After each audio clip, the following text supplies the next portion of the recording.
Afa, we ask, Ose Ora Atokwalage Nogbiodi? It is a question that we ask in order to know if you are in control of your thought processes. Atsu Uchegi, Ijidiku Uchegi. In many Abo more masks, you will notice this symbol right at the forehead of the mask. This is its primary source, proving that Ndushi considered the pineal intelligence gland to be a vital organic symbol within every human that is being governed by their own individual chi.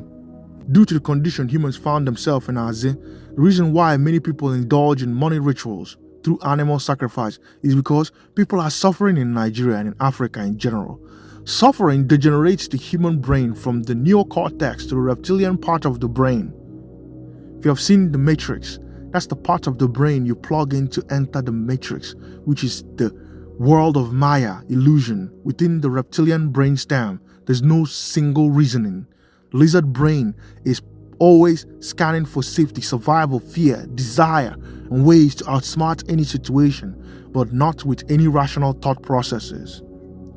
Thus, anyone who is being governed by this part of their brain can be easily manipulated into thinking that they can be able to gain riches through something called Okite or Ibobo. The neocortex, which is the reasoning part of the brain, the archdome, the crown of life, also known as Oboko Ndembo, is constantly fighting and running from the lizard brain because the reptilian brainstem is connected to the rest of the body through the spinal column. It is the governor of matter. It depends on Ngwongwo, which is the totemic spirit of Aze. The riding the goat concept is the same as conquering your animal self. The same way, if you've seen my art with the art of Ekwensu that I created, where I have Ekwensu put a knife inside the dragon's mouth, inside the serpent's mouth, okay? Or if you look at the Sumerian art of the god Anu, where Anu is riding the bull, okay? Riding the dragon, riding the bull. That's what Freemasons identify and use as the riding of the goat. The riding of the goat is a representation of conquering your animal self. So the animal self is the dualistic principle, the base principle. The floor represents black and white, it represents the base principle. Their goal is to conquer the base principles. Guys. I don't know if you've heard this, but some pictures just came out where it looks like McConaughey's fucking a goat. Whoa. McConaughey goat fuck? McConaughey goat fuck. Okay, we obviously have to have him on to do that, so we should put that together. But we're doing this North Korea thing, okay? First thing tomorrow. Book him, though. Okay. Book him. Get him! Get the goat! I'm on him. Get the goat! Got some questions for that goat. Now, if you look at the tracing board of the Royal Arch of Freemasonry in the Red Lodge, you notice that the twin pillars is now joined with an arch. Think of what an arch is. That arch is a representation of the neocortex, which is the crown of life. It is also a representation of Nut, the goddess Nut, okay? The arch of Nut connecting the twin pillars. The reason why they call themselves the Royal Arch is because of the connection of the neocortex to those twin pillars, which is the representation of equilibrium, balance, equilibrium. In Igbo spirituality, meditation is the practice of becoming Ugo Tubura Agwo, which is how Ekwensu was identified in Afa. Ekwensu is Ohobala, which is Ugo, and he is hailed as the eagle that conquered the deceptive serpent. Ekwensu Ugo Tubura Agwo was the one that subdued the feathered serpent. She is a representation of the Old World Order, or the First World Order, which is associated with the Draconic system and the Draco constellation known as Eke Ona. Dragon is Greek for serpent. The winged serpent is also a representation of the lower nature, or the spinal cord connecting to the sphenoid bone in the human head. The spinal cord represents stability, while the sphenoid bone is a representation of the foundation of the physical visibility, Osenabo. Thus, the death, subdue, taming of the serpent is the act of taking control over your stability, or taking control over your life, taking the wheel away from Jesus and being in control of where you are going. It is also connected to the principles of Ikenga, which teaches that your destiny is in your own hands, and that life is what you make it. To conquer your lower nature is to conquer the chaos in your life. This Odachi is also very relevant because we wouldn't know our higher self without our lower self, but the lower nature exists in order for us to tame, control, and subdue.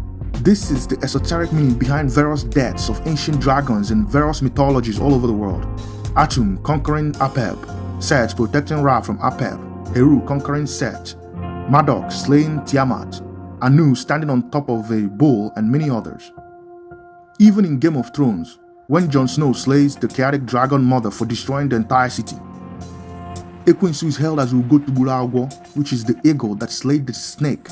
It is because Ugo is your higher self, while the snake is your lower self.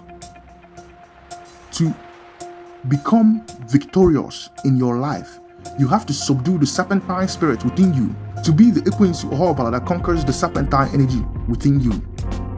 You have to practice consciousness for many years and meditate for many years. In the journey of Munachibofu, one must separate from the overactive left side of the brain in order to enter Bechi. The serpent creates the distractions. In this allegory, the serpent is the one that prevents you from becoming Ofu with your chi through your meditative process. In order to become one with Amu, the infinite light, which is also Agwo, the infinite spark of wisdom, one must resist the totemic masquerade of Ogazi, which is known as OBU NGWONGWO. OBU NGWONGWO is the overactive left side of the mind, which is full of thoughts, boredom, emotion, materialism, ego, and many other things. This is why Ogazi is the age of ignorance in Igbo spirituality. Every morning, a man's phallus resurrects. Okay, every morning. Okay, that is a representation of the resurrection of the Hiram of Beth, and it is a representation of the rising of the consciousness. The obelisk is a representation of the pineal intelligence gland, the Ita Etora. In Kemet, okay, the obelisk is a representation of the sun god, Ra. And Ra is a representation of the spirit self. So the Ita, that obelisk is a representation of Sirius A, which is more brighter and more powerful than even this current sun that we have today, which is that light, Anyaho, the light that sits in the middle, in between the two pillars, above the arch, or in between the arch, in between the neocortex. When we look at the oldest hieroglyphic of Osiris, Asar, we notice that it contains an eye and a throne. This helps us to understand the true meaning of the name Asar, who was called Osiris by the Greeks. The hieroglyphic of Asar unveils his Afa name. It unveils that his name originated from Afa as Ose Aka, Asara, which kept concealing to become Asar. And also, Asar means seven in Igbo, the seventh, the crown of life, the eye within the mind, the crown of the eye within the mind. So it represents the throne, because the pineal gland is the seat of the spirit. So the eye, which is the pineal gland, Osara, sits on the throne of life. So Asar is a representation of the throne of life, which is Osara, which is the light within the mind. The name Asar means the light within the mind, and it comes from Afa, light within the mind, the universal mind, okay, the all-seeing eye. And Asar, whom is Osara, is Ele, the watcher, the infinite watcher. El, the watcher, Ele. in Igbo. That is Asar, Okubina Uche Mother, Okubina Uche Ging, the light within your mind. Akonu Uche Ging. That is the true meaning of Asar, who was called Osiris by the Greeks. Your spirit is your mind, Osara again. When your mind rules over your body, that is when you become MMADU, infinite human being. When your body rules over your mind, you become OBU NGWONGWO, Ndi Ose Aka, a rascal human being that behaves like a wild animal.